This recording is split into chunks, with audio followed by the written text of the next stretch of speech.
میں جب 3 سال کا تھا تو ٹھٹھرتی سردی میں ایک دن دادا نے اسکول میں داخل کروا کر عمر 5 سال لکھوا دی کہ سرکاری اسکول میں اس وقت 5 سال سے کم عمر کے بچوں کا داخلہ ممنوع ہوتا تھا، جبکہ میرا یار جمعہ گل اپنی ماں کی گرم گود میں بیٹھ کر چائے پراٹھے ٹھونستا رہا۔ میں ٹاٹ پر بیٹھ کر صبح سے دوپہر تک الف سے اللہ اور بے سے بکری کے راگ الاپتا رہا، اور جمعہ گل گلے میں غلیل ڈال کر گاؤں کے درختوں میں پرندے مارتا رہا۔ ہم سارا دن استاد رحیم گل کی سوٹیاں اپنی پشت پر کھاتے رہے تاکہ کل کو معاشرے میں ایک مقام بنا سکیں، اور جمعہ گل اپنے باپ کے کندھے پر بیٹھ کر گاؤں کے میلے لوٹتا رہا۔ ہم اسکول سے چھٹی ہونے کے بعد گندم کی کٹائی میں اماں کا ہاتھ بٹاتے رہے، اور جمعہ گل کھیت کی منڈیر پر بیٹھ کر جوانی کے گیت گاتا رہا۔ ہم جب آنسو بھری آنکھوں سے جمعہ گل کی طرف دیکھتے تو دل کا حال جان کر اماں بولتی، بیٹا تم ایک دن بڑے افسر بنو گے اور جمعہ گل جیسے لوگ تمہارے نوکر بنیں گے۔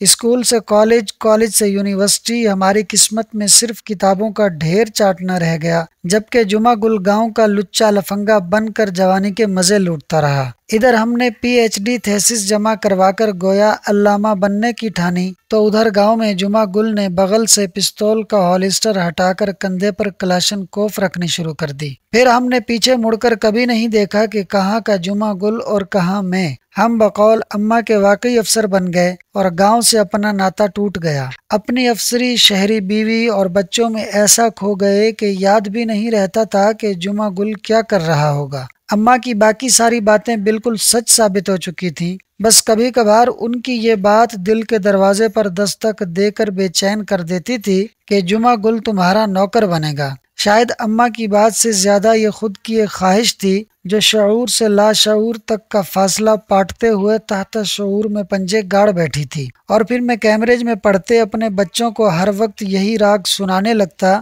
کہ بیٹا میری طرح بنو، جمعہ گل مت بنو۔ میرے بچے مجھ سے پوچھتے کہ پاپا ہو از جمعہ گل، اور میرا جواب ہمیشہ یہی ہوتا کہ میرا نوکر۔ سالوں بعد گاؤں جانا ہوا، بیوی بچے ساتھ تھے، گاؤں بھی پھیل کر جیسے چھوٹا سا شہر بن گیا تھا، کافی لوگ اب اجنبی تھے میرے لیے۔ ایک دن پیغام آیا کہ جمعہ گل نامی بندے نے اہل خانہ سمیت دعوت پر بلایا ہے۔ میرے اندر ایک کمینی سی خوشی در آئی کہ جمعہ گل کو دکھاؤں گا کہ پڑھائی لکھائی اور استاد رحیم داد کی سوٹیوں نے مجھے کہاں سے کہاں تک پہنچا دیا، اور وہ سدا کا لچا لفنگا آج بھی 2 وقت کی روٹی کے لیے مر رہا ہے۔ بیگم کو تاکید کی کہ 5,000 اس کی بیوی کو تھما دینا۔ رات کو اپنی 4,000 سی سی گاڑی میں بیٹھ کر جمعہ گل کے گھر پہنچا تو سناٹے میں آ گیا۔ شہر میں 300 گز بنگلے والا افسر 4,000 گز وسیع بنگلے کو دیکھ کر حیرت سے دانتوں میں انگلی دبائے رہ گیا، جس پر جمعہ گل پیلس کا نیم پلیٹ اس کا منہ چڑھا رہا تھا۔ بنگلے کے اندر 4 V8 لینڈ کروزر ایک شان سے کھڑی تھیں۔ واسکٹ پہنے جمعہ گل گرم جوشی سے آگے بڑھ کر میرے گلے لگ گیا